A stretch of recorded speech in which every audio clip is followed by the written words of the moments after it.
Hi guys! Welcome to my vlog again. So ngayon, mag-harvest ako ng lemongrass, tanglad o lemongrass. Kasi, ibibenta namin sa town. So nag-harvest ako.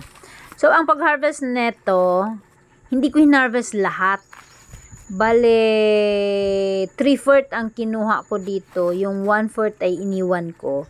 And then, kinultivate ko lang yung yung lupa para mag-boom siya balik. Hindi siya mamamatay. So ayusin lang yung lupa, cultivate lang yung ipa-smooth.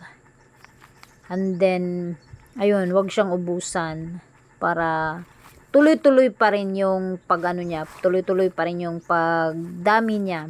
Lalago din siya ulit, babalik sa kapal. So ayun, pali 1/4 lang ang kinuha ko, yung mga maliliit iniwan ko lang. So para magulit ng boom ulit siya. Linis-linis lang, tas cultivate lang. Pinaano ko lang yung lupa sa palibot niya. Bale, pinasmooth ko lang. Kasi parang matigas na siya. So para makahinga yung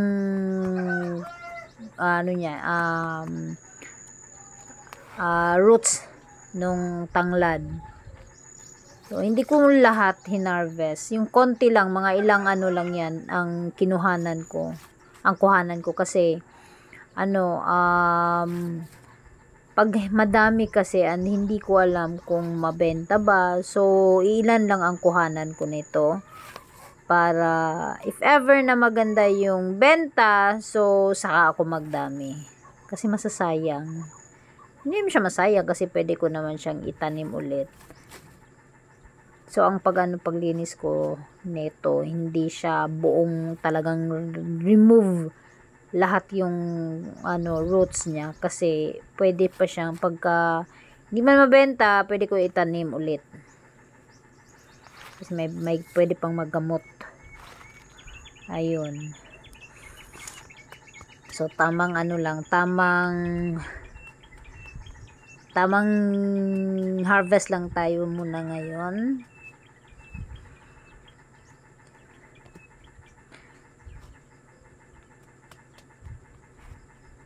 Kasi try natin ibenta. Kung mabenta ba. Kasi maraming nagtitinda ng mga lechon manok, lechon baboy, magluluto ng mga ulam-ulam na kailangan ng tanglad, 'di ba? Nawala silang mga tanim. So, kami na ang nagtatanim para sa kanila, para sa inyo. Ano lang 'yan, mura lang.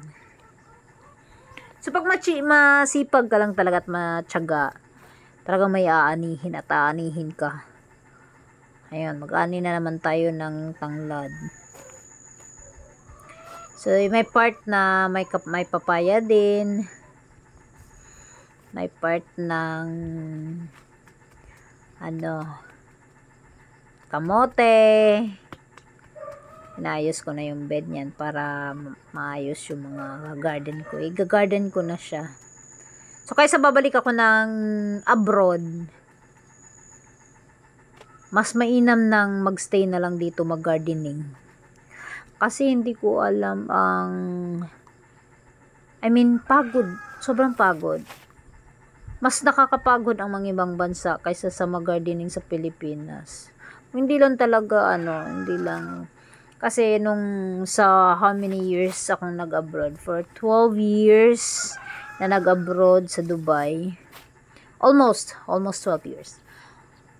So far, so good naman. Hindi naman ako nagsisi na pumunta ako ng Dubai, ganito. Kasi nabili ko yung mga gusto kong bilhin. Napuntahan ko na yung gusto kong puntahan. Nakagala ako na may pera. Hindi yung na lang ako. Yung parang nagtitingin sa mga, parang something like naiinggit ako sa iba kasi nakakapunta sila, so ganun.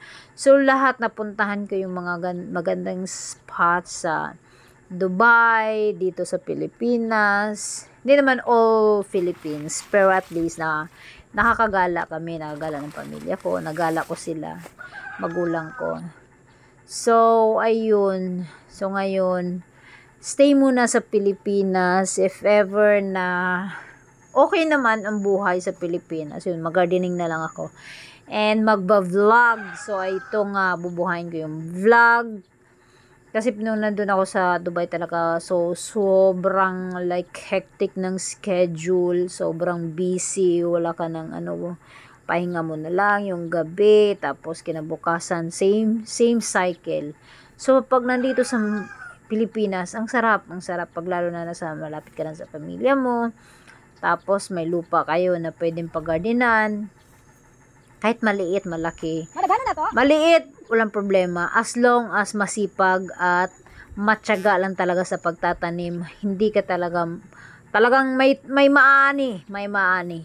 So, ayun, meron naman kaming lupa na pwedeng pagtaniman. So, kailangan lang ng sipag, tiyaga para makapagtanim. Pag laging nakahiga, wala nga. So, talagang sipagan lang. And, ayun, kasi sa abroad talaga, ang hirap. So, yun, almost 12 years ako sa Dubai, and now, nasa Pilipinas ako for healing, kasi, na-stress ako sa Dubai, latest ano ko. So, ngayon, nasa Dubai ako nag-garden, and mas mainam kasi wala akong amo, akin ang oras, ganun.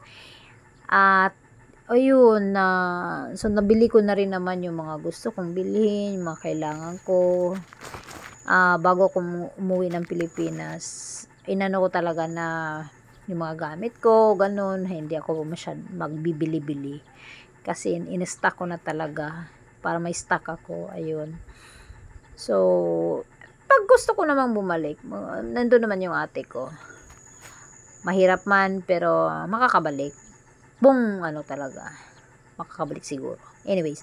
And, ayun nga. So, mas pipiliin ko ang Pilipinas kasi dito yung magulang ko. Dito yung nanay ko.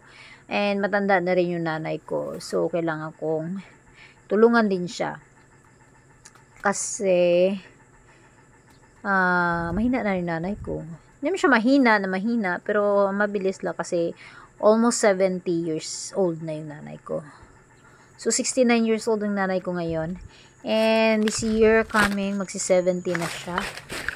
Kaya, mas mainam na lang mag-stay na ako dito.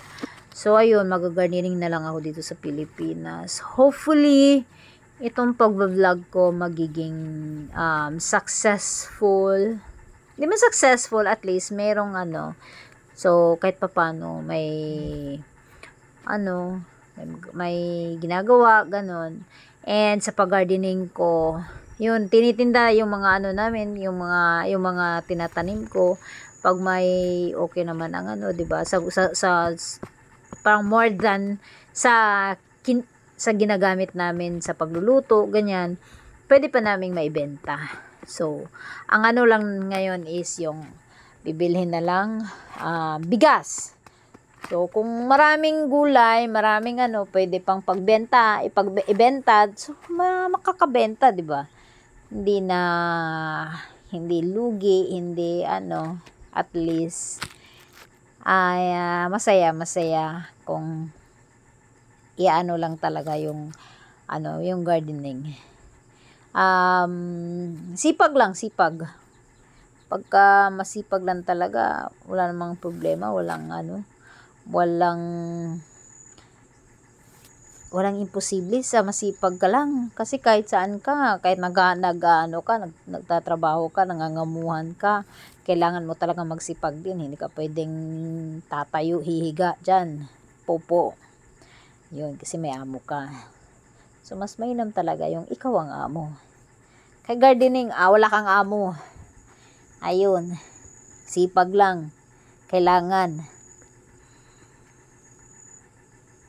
Ayun, yun na, nag-ano na ako kasi na-cultivate ko para maayos yung ano niya, maayos yung boom ng ano niya, maglago siya ulit. Sa isang ano lang, madami nang na-harvest. Isang stock lang yan, tapos nagdami. Ang galing, ang galing. Kung may lupa naman, lagay mo lang. Dadami din yan. Libre naman. Ay, may bakanting lupa. Tanim.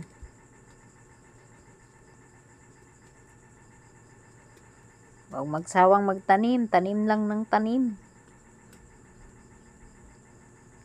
As long as may pagtataniman, di ba?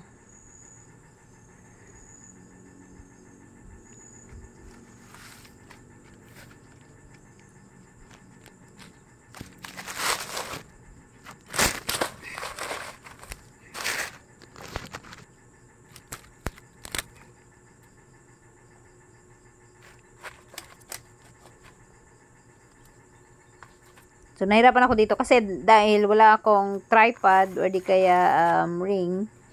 So, tamang tayo lang ng camera.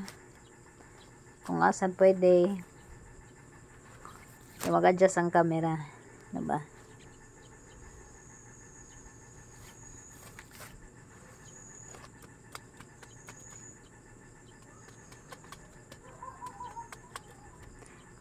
So, hindi ko na siya inubusan talaga kasi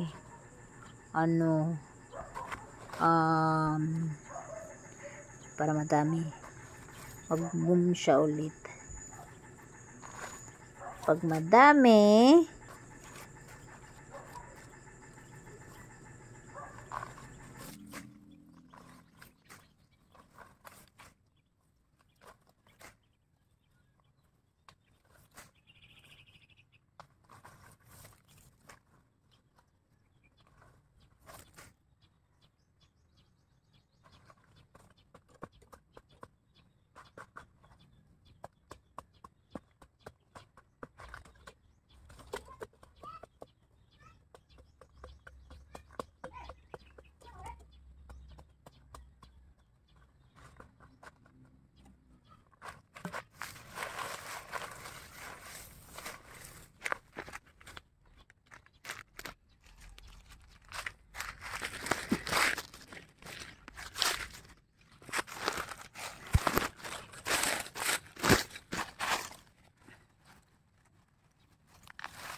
so, ay mga ka-agri, hanggang dito na lang. Lilinisan ko to para ibenta natin sa town. So, please do like, subscribe, and hit the notification bell para updated kayo sa mga aking videos na susunod. So, ililinisan ko to siya and para maging ready to benta na. So, thank you mga ka-agri. Please do subscribe in my YouTube channel. Bye! Thank you mga ka-agri.